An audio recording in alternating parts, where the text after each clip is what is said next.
Hey everyone, welcome back to Taking Back Monday. I am so excited that you decided to say goodbye to the Sunday scaries and hello to a new future of more meaningful work.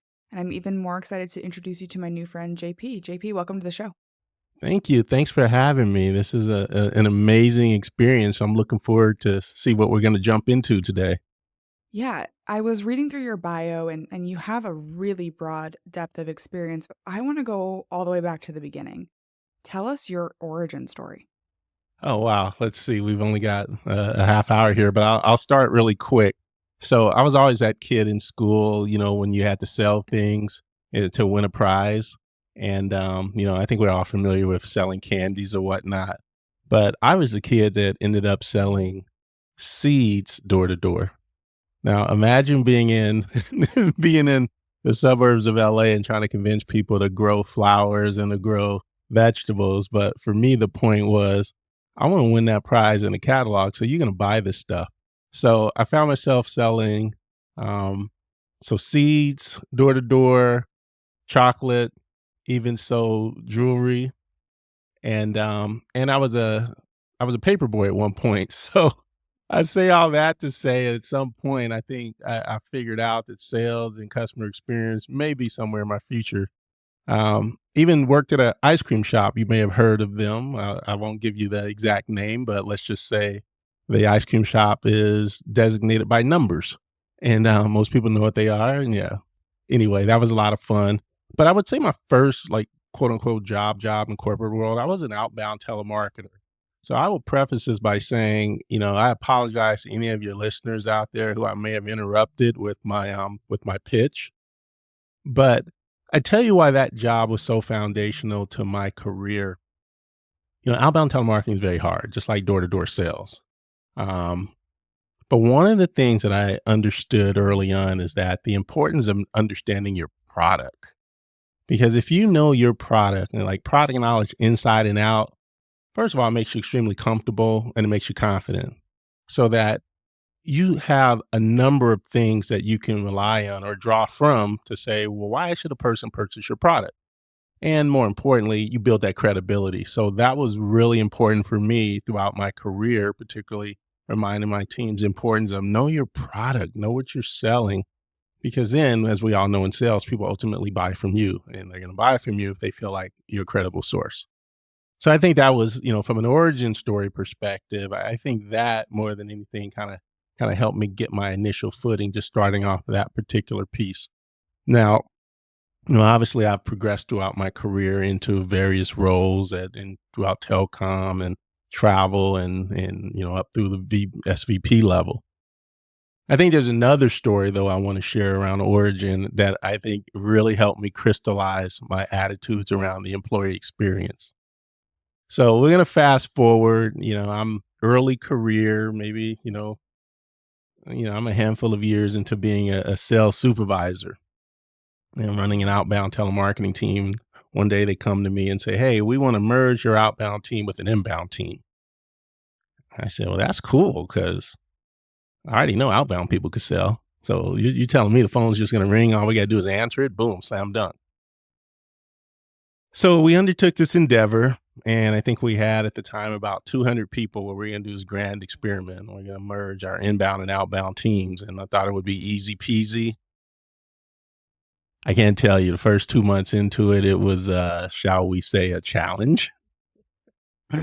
It was, we didn't have the same terminology. We didn't have the same playbooks. We had different leaders coming together. It was just, we had aggressive targets because we didn't quite know how to set them. It was all this crazy fun stuff. And I think I was one of 3 or 4 leaders at that time who was going to be part of this grand experiment. And we had a sales manager and whatnot. And we had just hired a brand new director who says, who was sold on the job that we've got this grand experiment, you get to run it, and it's going to be outstanding experience. So lo and behold, this individual walks in, and like I said, a couple of months into it, it's mad chaos.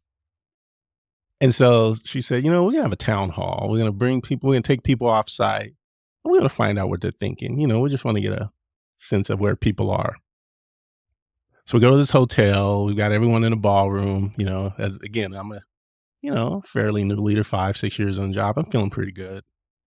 Um, and so we're kind of like on this panel, and we have this whiteboard where people can write their thoughts, or they can put like post-it notes on the wall. And I never forget, there was, as we're going along, people putting their thoughts up there, people cheering, "Oh, okay, great, this is good stuff."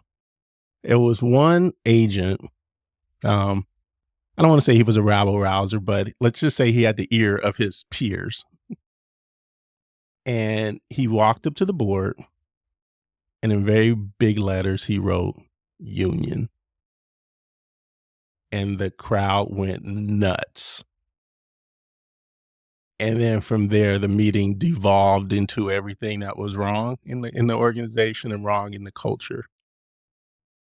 That right there was a moment where really started to understand that you got to take care of your people.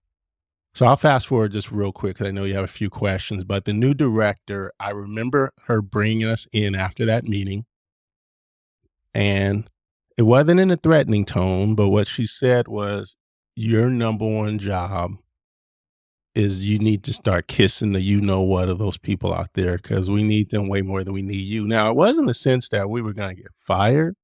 I mean, ultimately, we did have a leader that got let go, but her point in saying that was your focus is on the numbers, the metrics, and the performance, and you've left the people behind in this change management process. And so that began the journey to focus on the employee experience as the critical piece to making all the other things go. Now with that, we did get a new manager, um, who I was a little bit salty about that because I felt like that should have been my job. And she said, "Listen, you can learn a lot from this person." And funny thing is he went on to become my boss in multiple companies. Um, so she was right on that. The second thing I learned years later, she confided in me when she was brought in. It's like she kind of had a hint that things were going a little bit off the rails. And, it was intimated that, maybe you might need a new leadership team. And what I learned from that experience is she said, she had faith in us as leaders, but understood that the systems and the process were an issue.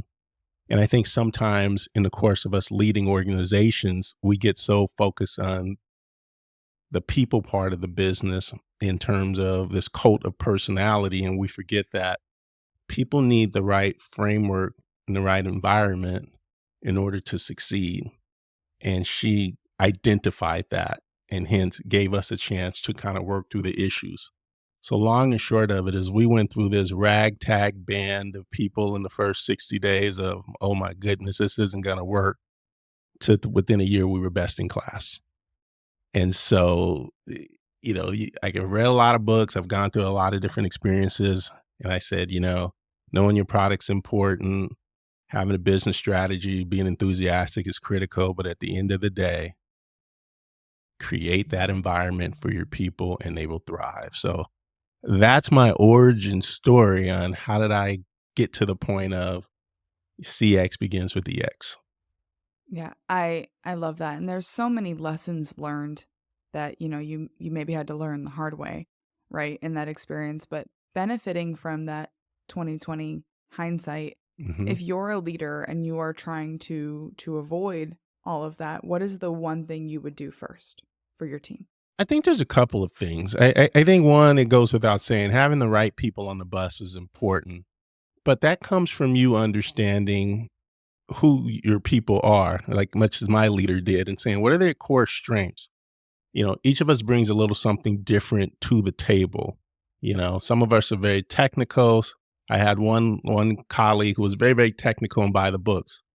I had another colleague who, had the ability to kind of bring people together. I was kind of the person that had the sales knowledge and some frameworks that I knew that were effective that would help the team do that. So I think you have to understand, a couple of things. Know who you have on your team and what they bring to the table, but then two, have a framework for how you're going to address your business, your situation, your problem so that you can fit the people within that. I'm a big sports guy, so I often think about, as someone's building a team, thinking about, well, what sort of playbook do you have? If you're a football team and you've got a really great quarterback, well, maybe we're going to pass the ball a lot. But if maybe we're a team that's not as big and physical as other teams, maybe we need to spread them out and be a little faster. Like, you have to understand like what your system is and then have the right personnel that can help you get there.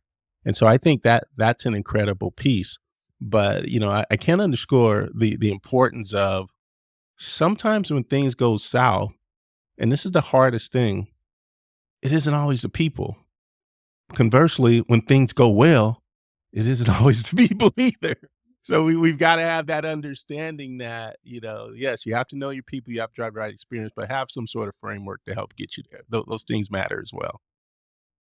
So you touched on it briefly, and before I asked you that question about, CX and BX, they're so excuse me, CX and EX are Yeah. so aligned. We talk a lot on this podcast about leaders have a mandate, if you will, to create Mhm. great environments for their teams, and Yeah. they have the power to do so to really help create an environment people don't feel those Sunday scaries. And I've long been a proponent that happy employees is happy Mhm. customers. Where have you seen that else in the world, or where have you seen that ideology work? I'll tell you a couple of stories around that in terms of what it works because where it really, like giving you one example, but I remember listening to a call one day and having an agent who was just, I guess he was having that Monday morning blahs or what have you, and it just wasn't working out. And the customer picked up on it right away. And the customer said, your company can't even make you happy. How's your product going to make me happy? And so that was one of those lightning bolt moments when I said, man, we've got to get these folks pumped up because sales is a transfer of enthusiasm. And we've not done well there. But the second part of that is, and this is the irony, I've spent at least half of my career in either acquisition sales or customer retention. And I remember where we were having a conversation that says, why does the employee experience matter? And I said, if we cannot retain our employees, how do we expect to retain customers? Pin drop. Because that becomes your first customer. Like, if we operate with a framework from an inside out perspective, where we focus on our employees, we find out what are the things that they value while working in our organizations. We find out what's their motivation for being here. We start to build those frameworks, whether it's career advancement, whether it's money, whether it's contributing to this very thorny problem that we want to fix and we want to solve the world, whatever it is. When we meet that need, it's not unlike what we do for our customers. And we identify, our market fit. We identify, who's a target audience and all of these different things. We tailor our experiences to that. So when you can do that internally and then take that same sort of customer centricity outward to the world, now you have a bunch of raving fans. Now you have people who are willing to take the hill. Now you have people who are willing to work hard and solve difficult problems for your business. When we were in the midst of the pandemic, I remember when we were going to, we were wondering, well, is our office going to be shut down? What's going to happen? People are getting sick and whatnot. My teams did not take the attitude of, well, this will be an opportunity to sit home, watch Netflix for a few weeks. They took the attitude of, what is the quickest, safest, most cost effective way that we can deploy people remotely because we're 100% in office while continuing to run the business. And to add another layer of complexity, how do we recruit, retain, and train new people to run the business while we're doing this? So it's essentially like flying the plane while you're building it. So thankfully for us, we several years before we had a remote work program, and one of the managers who had that institutional knowledge dusted off the playbooks and we updated it and said, okay, here's what we're going to do. You get facilities involved. We need, you know, 1,000 boxes. I need, network cables. We need get with legal and HR, understand like what you can and can't do from a remote work perspective, IT, can we unlock these computers? So you ended up getting this whole assembly line effect of people who were already bought in on the mission and wanted to see how we could succeed, as opposed to individuals who took the approach of, well, that's y'all's problem in management.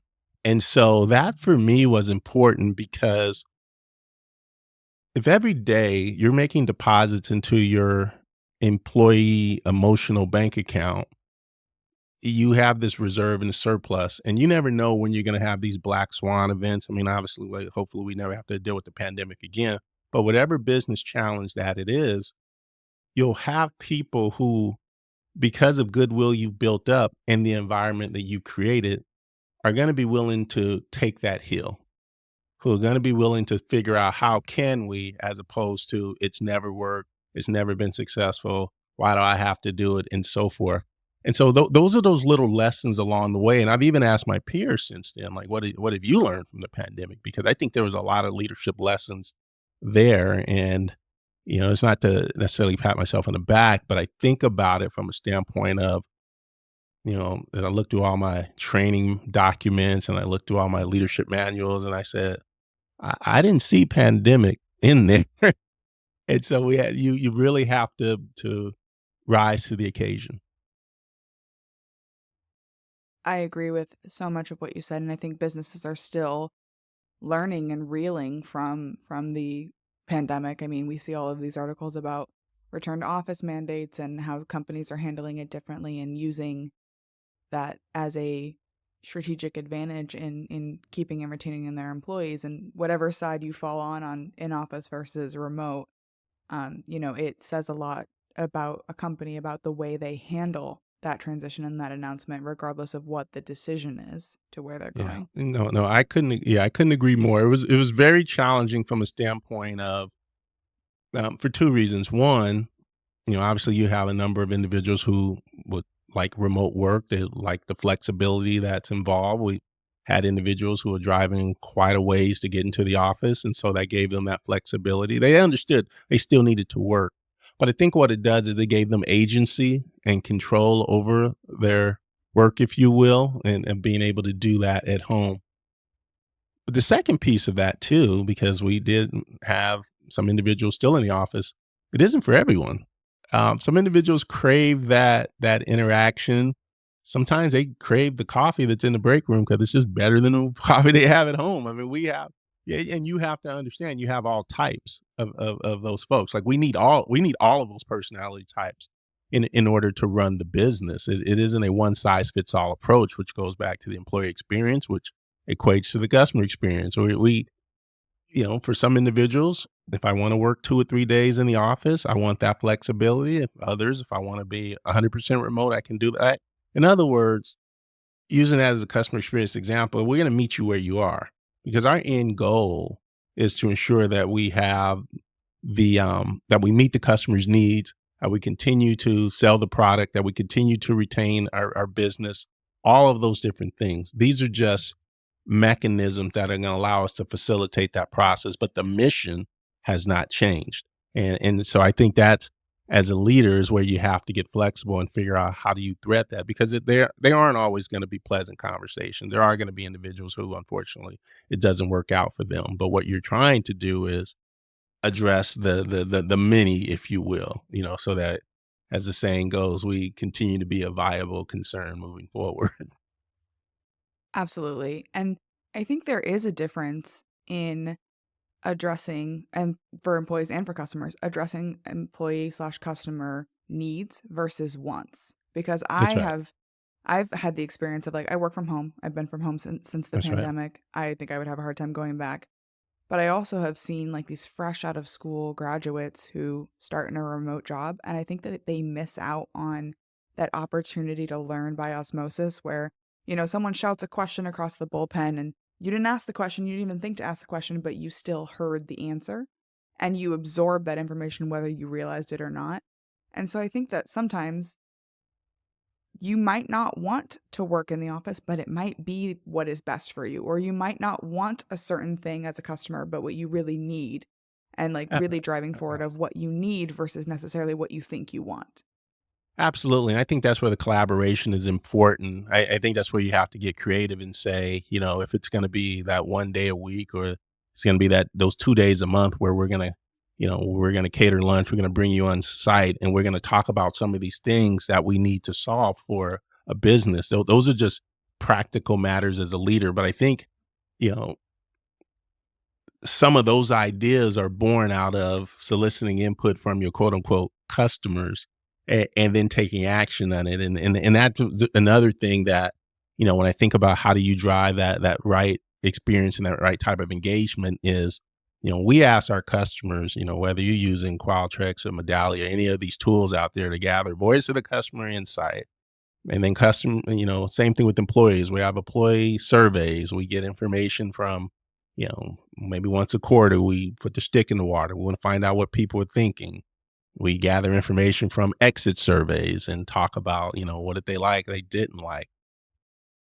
I think regardless of how you compile the data, I think the critical pieces are, taking action, and more importantly, publicly taking action, creating a roadmap, prioritize the issues that matter. And to your point, there's some things that are just simply wants, and guess what? We're not gonna have a petting zoo in the office. That's just is what it is, right? But I think people appreciate a lot more when you value their opinion. They can see tangible results of either, hey, guess what? This company addressed this product defect. They addressed this gap in their customer experience. They're telling us how they're gonna do better.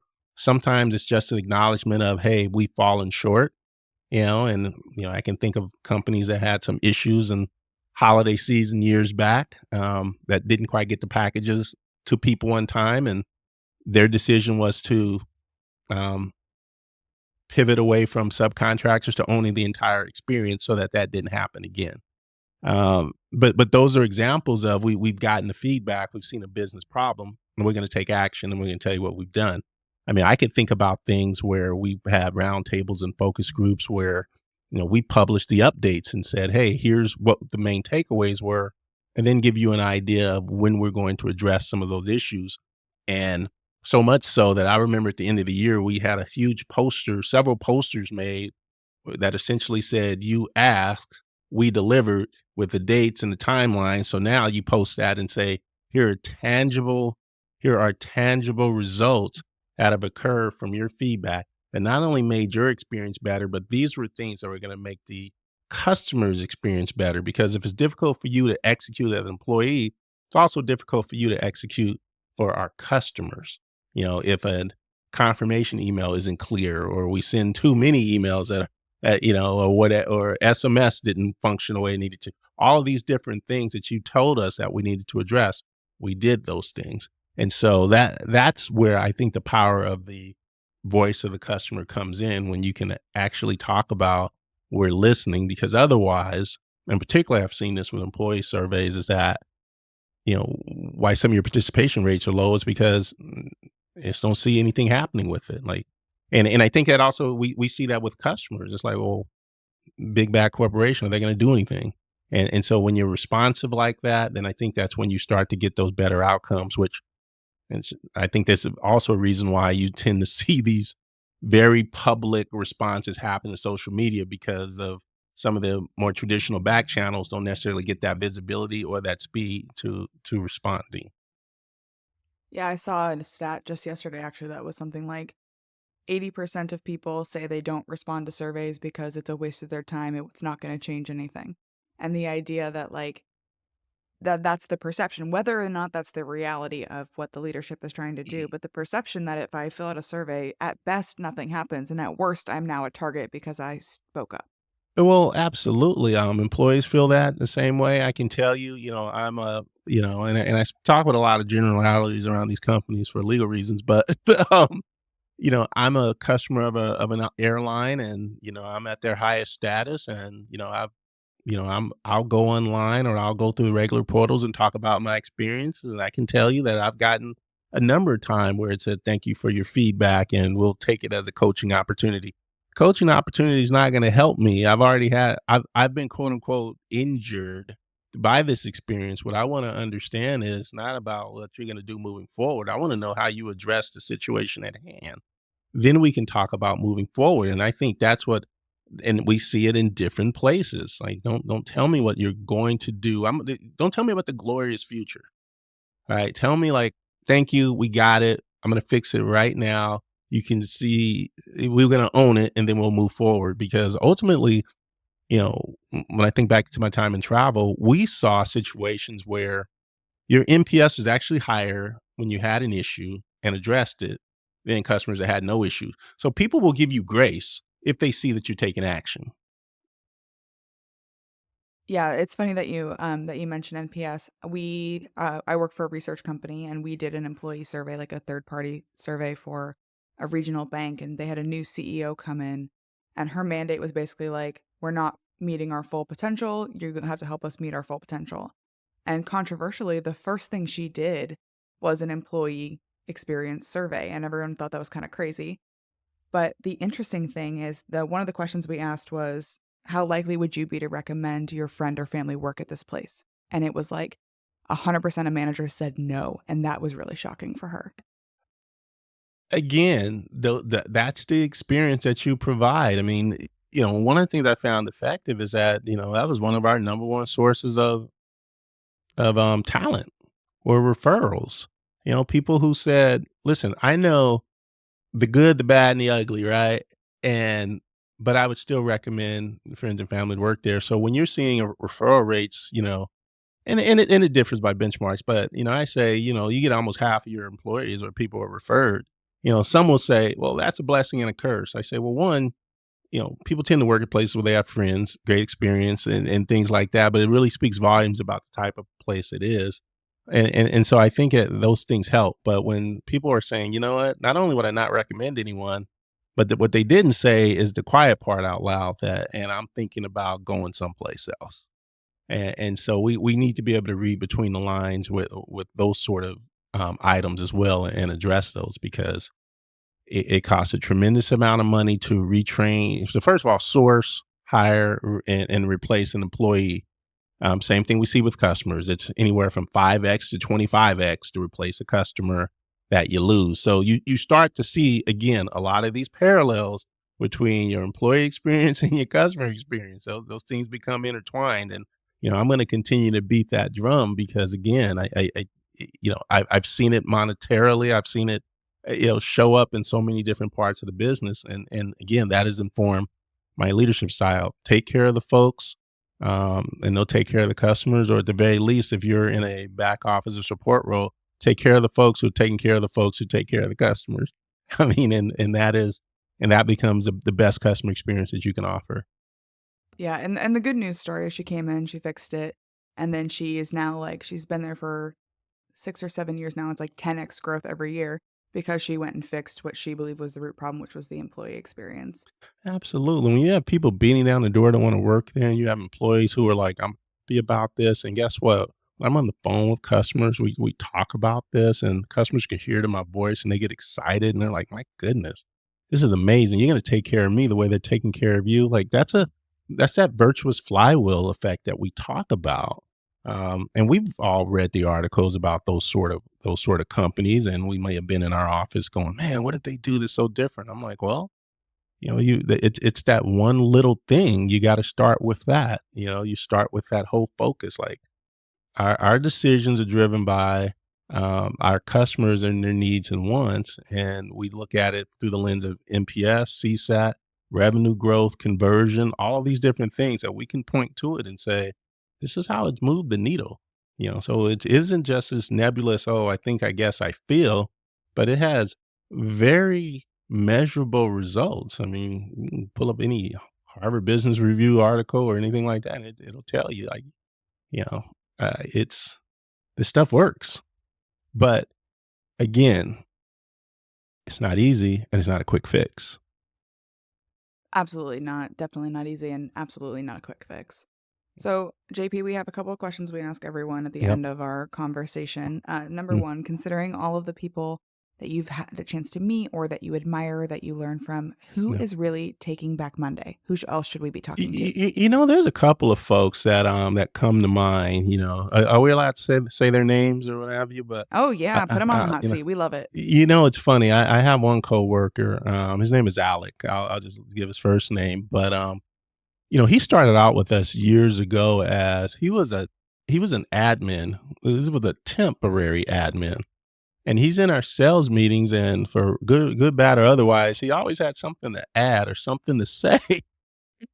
And long and short of it is, and I was telling you the story about that director and whatnot, we ended up hiring him to be a sales leader because he had just this energy about him, a positive attitude and that energy where, you need those sort of people who aren't necessarily formal leaders, but who can create the right type of environment. And he was that sort of person, so much so that, he ultimately became a good friend. And what I appreciated about having this individual on my team is that, he would give me the temperature of what was going on in the organization. And so and I appreciated that because, sometimes I could be JP. It's for the most part it's a great boss experience, but he wasn't afraid to speak truth to power. So he's one individual. And another individual I work with, Pat. Pat's interesting because Pat's never met a stranger apparently, and everyone becomes instant friends. But I remember, meeting Pat in a previous role, and we had some experiences and said, okay, solid worker, taking care of business and everything. And so when Pat left that role, had an opportunity to kind of talk in between the margins, if you will. So I had an opportunity to come up in another business I had landed in. And at that time, I was in the midst of a cultural transformation. I am talking about like when within my first 6 months, we had to go in there and we had to do a major reorg. I mean, it was tough. But I remember, in the course of this slog and understanding, I need to rebuild my leadership team.